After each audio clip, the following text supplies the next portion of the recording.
Sekarang masuk ke tema besarnya, perdamaian. Perdamaian itu apa? Ini bahasa saya ya, jangan dicari di risalahnya. Ini kesimpulan saya karena di kitabnya pembahasannya panjang lebar. Hampir di semua bagian nanti relate dengan perdamaian. Kesimpulan saya dari banyak sekali uraian tentang perdamaian sampai nanti ke belakang, perdamaian itu hakikat, amanat, hajat, dan kuat. Perdamaian itu hakikat. Hakikat itu maksudnya hakikat kita hidup dan beragama itu sebenarnya demi perdamaian. Tugas kita sebagai khalifah Allah di muka bumi itu ya arahnya ke perdamaian. Bahkan agama kita namanya Islam, itu diantara makna salima yaslamu itu adalah damai aman. Jadi hakikat itu kan inti maknanya. Berarti hidup ini sebenarnya inti maknanya adalah perjalanan menuju perdamaian. Kalau dalam Al-Quran kan bahkan disebut jiwa yang mutmainnah. Mutmainnah itu kan kita mengartikannya tenang, damai. Jadi perdamaian itu hakikat. Kok kita merasa belum damai, baik dengan diri kita maupun dengan orang lain, dengan sesama kita, berarti kita belum ketemu hakikat hidup yang sejati. Orang yang sudah ketemu makna dan hakikat hidup, pasti dia damai. Tidak kagetan, tidak gumunan, apalagi tidak ngamuan, tidak mudah stres, tidak mudah terpengaruh. Oh, itu berarti kalian sangat stabil, jiwamu damai. Sudah ngerti hakikatnya orang hidup yang sejati. Cuma ini tidak bisa dibuat-buat ya. Menemukan hakikat itu tidak bisa acting saja. Wah, saya damai pak, saya itu, tapi terus kesenggol dikit ngamuk. Ini kondisi jiwa, kalau bahasa tasawufnya akhwal. Tidak bisa dibuat-buat, tidak bisa pencitraan. Nanti akan kelihatan pasti sudah damai atau tidak. Yang kedua, amanat. Amanat itu perintah. Di antara perintahnya Allah pada manusia itu ya menciptakan perdamaian, kedamaian di muka bumi.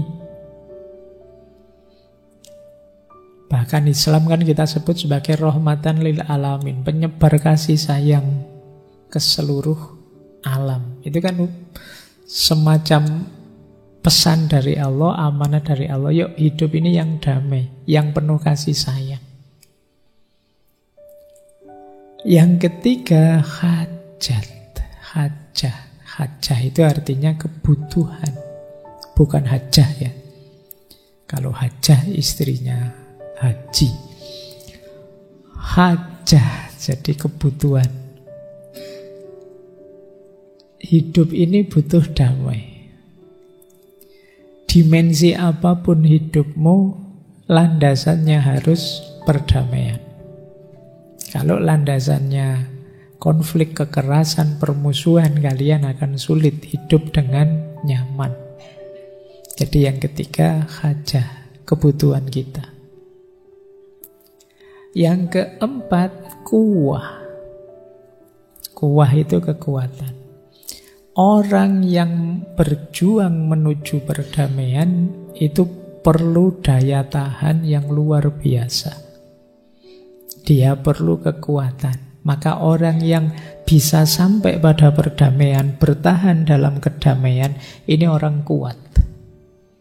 Kenapa? Hidup ini godaannya banyak, tantangannya banyak, tapi kalian bisa stabil dalam kedamaian, itu luar biasa. Hanya orang kuat yang bisa seperti ini. Mungkin kalian dimaki-maki orang, mungkin kalian dicurangi orang, mungkin kalian dibohongi orang, dan lain sebagainya dalam hidup ini. Ini kan tantangan kuat untuk jiwa damaimu. Maka hanya orang-orang kuat yang bisa menghidupkan hakikat perdamaian tadi. Bukan orang sembarangan yang bisa menghidupkan perdamaian. Jadi teman-teman, hakikat perdamaian secara umum, perdamaian itu adalah hakikat hidup, amanah hidup, kebutuhan hidup, dan kekuatan hidup. Inilah mengapa nanti jadi kunci di Risalah An-Nurnya Syekh Said Nursi itu ya jadi tema sentralnya. Karena bahkan ya artinya Islam sendiri kan Salima Yaslamu tadi antara lain ya selamat damai. Berarti kalau ada orang Islam kok ndak seneng damai, itu dia kehilangan justru makna yang paling hakiki dari kata-kata Islam itu sendiri.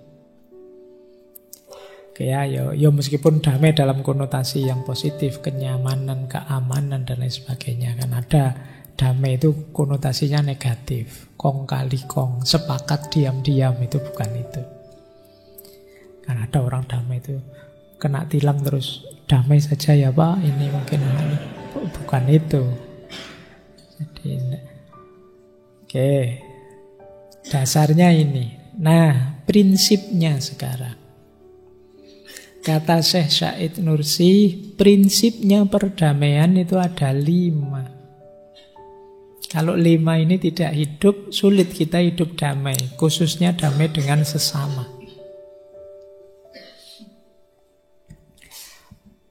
Yang pertama, untuk bisa menghidupkan perdamaian, kita perlu al-ihtiram al-mutabadil.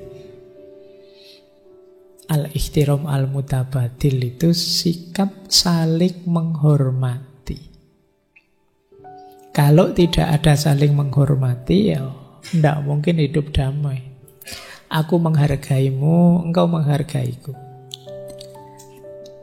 Jadi saya menerima hadirmu, engkau menerima hadirku. Silahkan engkau jadi dirimu apa adanya, engkau pun membiarkan aku sebagaimana aku apa adanya. Ini namanya al-ihtiram al-mutabadil. Hidup yang saling menghormati ini kan enak. Jadi ketika saya bertemu kalian, yang ada di pikiranku, apa ya kira-kira yang membuatmu nyaman? Kalian juga begitu ketika melihat saya, apa yang kira-kira membuat Pak Faiz nyaman? Nah itu namanya al-ihtiram al-mutabadil. Kayak tadi misalnya ada teman yang batuk itu kan, dia cepat-cepat batuknya diselesaikan karena khawatir nanti ganggu teman. Nah itu al-ihtiram. Ya meskipun tidak apa-apa kalau memang sedang batuk-batuk saja, tapi ditutup mulutnya, kasihan temannya. Nah jadi saling ihtiram, menghargai. Kita juga begitu, yang sedang sehat, wah kasihan temanku yang sedang batuk. Mungkin diambilkan minum apa diapaan gitu. Nah, ini saling menghormati. Hidup seperti ini indah. Aku memikirkanmu, engkau memikirkan aku. Bahkan aku tidak perlu mikir diriku, sudah ada kalian yang mikir aku. Nah, sama-sama saling memikirkan. Oke, yang kedua, kasih sayang, asyafaqah warahmah. Jadi ini cinta dan kasih sayang, saling menyayangi. Sebenarnya yang ihtiram tadi itu kan bagian dari syafaqah. Orang yang mencintai itu ya pasti menghormati. Kok ada orang mencintai tapi tidak menghormati, kemungkinan besar itu belum cinta. Kok ada orang bilang mencintai tapi menuntut macam-macam, mungkin itu belum cinta. Cinta itu pasti menghormati, menghargai, dan menerima. Maka perdamaian bisa lahir ketika ada syafaqah dan rahmah. Cinta dan kasih sayang di antara kita. Wah, kalau begitu hidup seperti itu tidak maju, Pak. Nanti tidak ada yang mengkritik. Lu kata siapa? Kritik tetap jalan. Kalau memang temenmu melakukan hal yang bahaya, hal yang merusak, ya tetap kamu kritik dong. Kenapa? Karena kamu cinta dia. Kalau dia melakukan dosa misalnya, tetap kamu ingatkan. Kenapa kok diingatkan, Pak? Nanti dia tersinggung. Loh, karena aku cinta pada dia, maka tak ingatkan. Karena aku peduli padanya, aku mencintainya. Ya kalau dia melakukan yang buruk, yang rusak, yang jelek, tak ingatkan. Jadi bukan berarti kalau sudah saling mencintai, saling menghormati itu terus tidak ada kritik, tidak ada peringatan, tidak ada saling menasihati, tidak. Tetap jalan. Cuma dasarnya dasar cinta dan penghormatan, bukan dasar kebencian dan ingin menghancurkan. Maka mungkin kelihatan nanti dari cara mengkritiknya. Mungkin teman-teman masih ingat dulu ceritanya Imam Ahmad bin Hambal itu kan, waktu beliau ingin menasehati seorang muridnya. Ini Imam Ahmad bin Hambal, gurunya sebenarnya kan langsung ditegur saja kan tidak masalah. Tapi begitu cintanya dengan muridnya, beliau menegurnya tengah malam jam 12. Itu karena Imam Ahmad tahu muridnya ini kalau jam 12 belajar. Jadi jam 12 ngetok pintu, betapa kagetnya muridnya karena yang datang gurunya. Itu pun Imam Ahmad menasehatinya sambil bisik-bisik, khawatir ada keluarga muridnya yang bangun.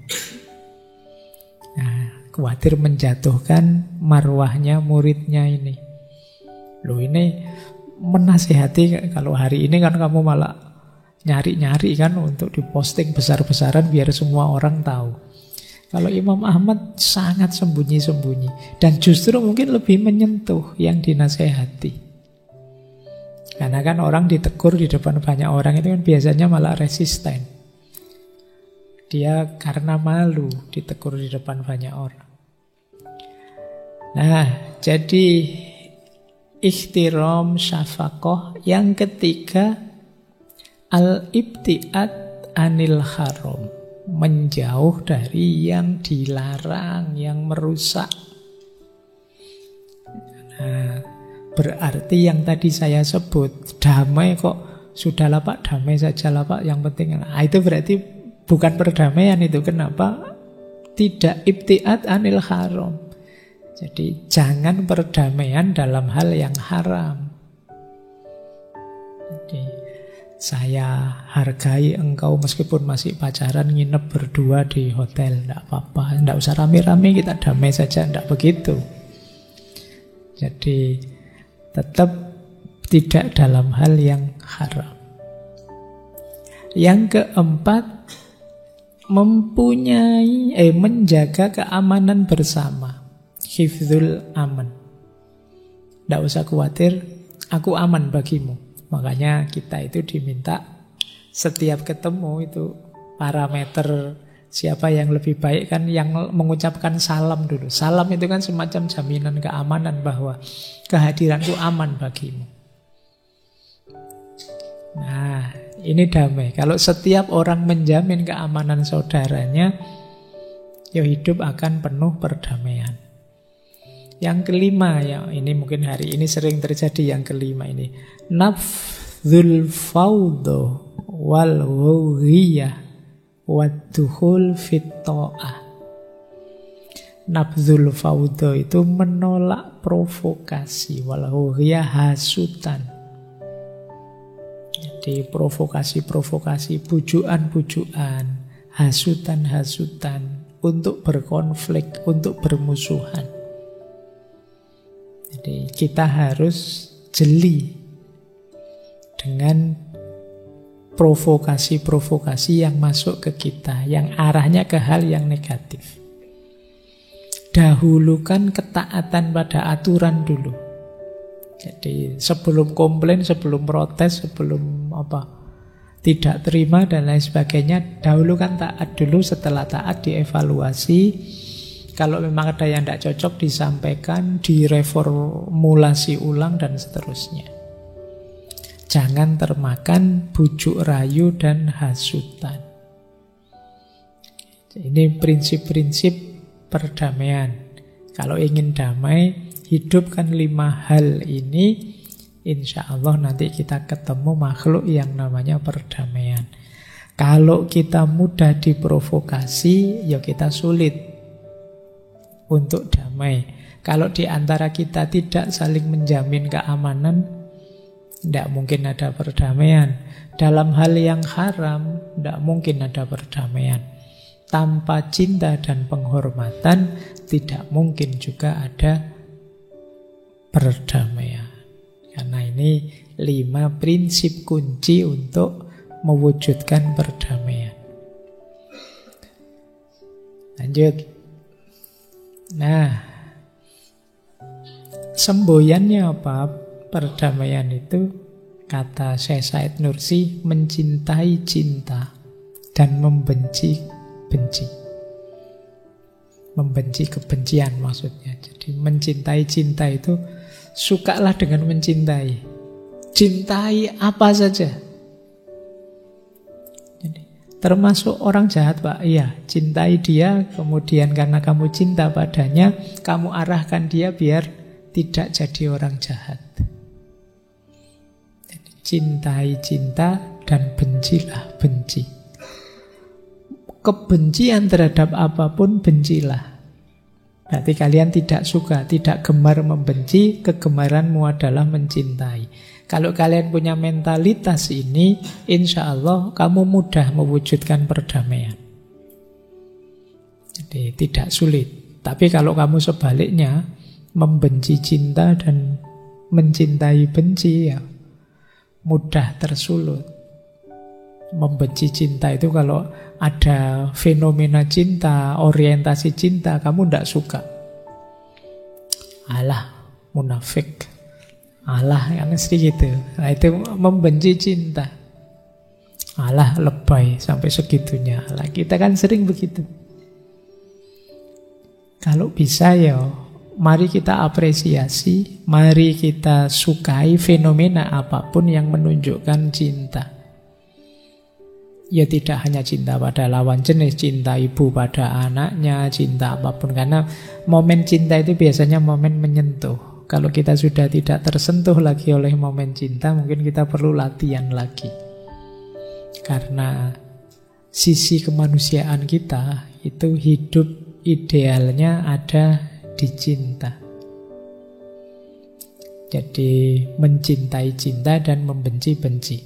Penghalangnya perdamaian, kata Syekh Nursi, ini penghalang paling besar ya. Ya banyak sih, tapi yang paling besar 3 ini. Yang pertama kebodohan, yang kedua kemiskinan, dan yang ketiga perpecahan. 3 situasi ini berat untuk mewujudkan perdamaian. Yang pertama kebodohan. Orang bodoh mudah diprovokasi, mudah dipanas-panasi, mudah diadu domba. Jadi kadang-kadang musuhan tentang hal yang tidak penting dan berlama-lama tidak selesai-selesai. Itu karena apa? Ilmunya kurang. Jadi itu yang pertama. Yang kedua kemiskinan. Orang kalau sudah lapar, itu ya mbok ceramai perdamaian tidak masuk. Jadi yang ada di pikirannya pokoknya makanan.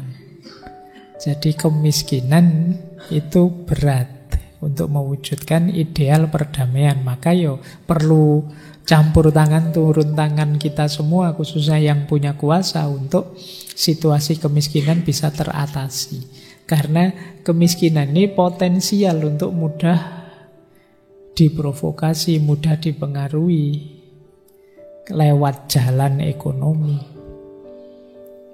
Kalau bahasanya Karl Marx bahkan ya, ekonomi itu kan base structure-nya hidup ini. Kalau ini tidak beres, sulit bidang yang lain bisa beres. Kalau perut lapar ya sulit untuk ngaji filsafat daki-daki buat apa. Yang penting kenyang dulu. Kalian kan juga begitu. Kalau sedang lapar kan ya kayak iklan itu kan, apa saja pengen dimakan. Nanti tutupnya botol aqua dianggap uang 50.000. Kayak di meme-meme itu. Jadi miskinan. Dan yang ketiga, perpecahan. Kalau ini otomatis. Semakin banyak perpecahan, semakin sulit damai. Padahal sekarang di antara efeknya medsos itu kan, sekarang ya aliran-aliran tambah banyak, kubu-kubuan tambah banyak, blok-blokan tambah banyak. Kalian grup WA ada berapa? Ya kan, itu kan aliran-aliran. Kadang-kadang punya grup WA satu keluarga, terus ternyata di keluarga besar ini ndak asik, ayo kita bikin grup WA sendiri dong. Itu nanti nyempal tersendiri. Kadang-kadang mahasiswa itu satu mata kuliah grup WA-nya 2. Yang grup satu ada dosennya, yang satu yang ndak ada dosennya. Jadi ya kan biasa nih. Jadi yang ngomong bebas yang ndak ada dosennya, yang kalau yang ada dosennya ngomongnya sopan-sopan. Saya ngalami karena kadang-kadang salah kirim juga mereka. Jadi, semakin banyak perpecahan, semakin sulit perdamaian.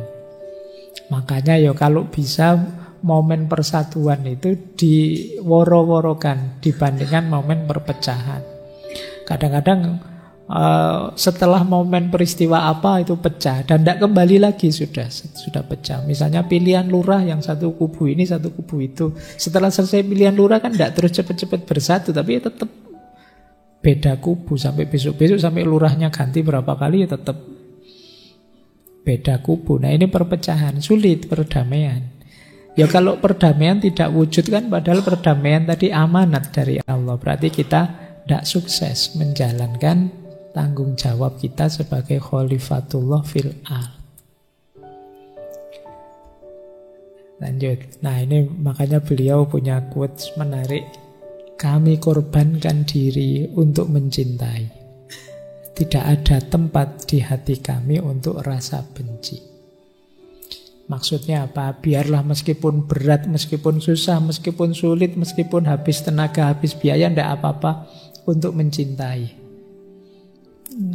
Mungkin untuk sementara konteksnya masih berkorban, perlu banyak modal tenaga, mungkin modal biaya, modal waktu, tidak apa-apa. Dan tidak kita sisakan sedikit pun tempat di hati kita untuk rasa benci. Jadi ini quote dari Syekh Said Nursi, bahwa kuncinya perdamaian ya antara lain ada pada rasa cinta. Dan lawannya perdamaian itu rasa benci. Yang rasa benci itu mudah sekali muncul karena kebodohan, kemiskinan, dan perpecahan. Makanya kalian kalau melihat 3 gejala ini, cepat-cepat introspeksi, menarik diri sebentar. Ini sudah mulai ada gejala perpecahan nih. Wah ini kemiskinan ini. Kemiskinan bisa kemana-mana efeknya. Wah ini kebodohan ini. Ya, kalian harus segera cari solusinya. Kalau tidak, sulit kita mewujudkan perdamaian.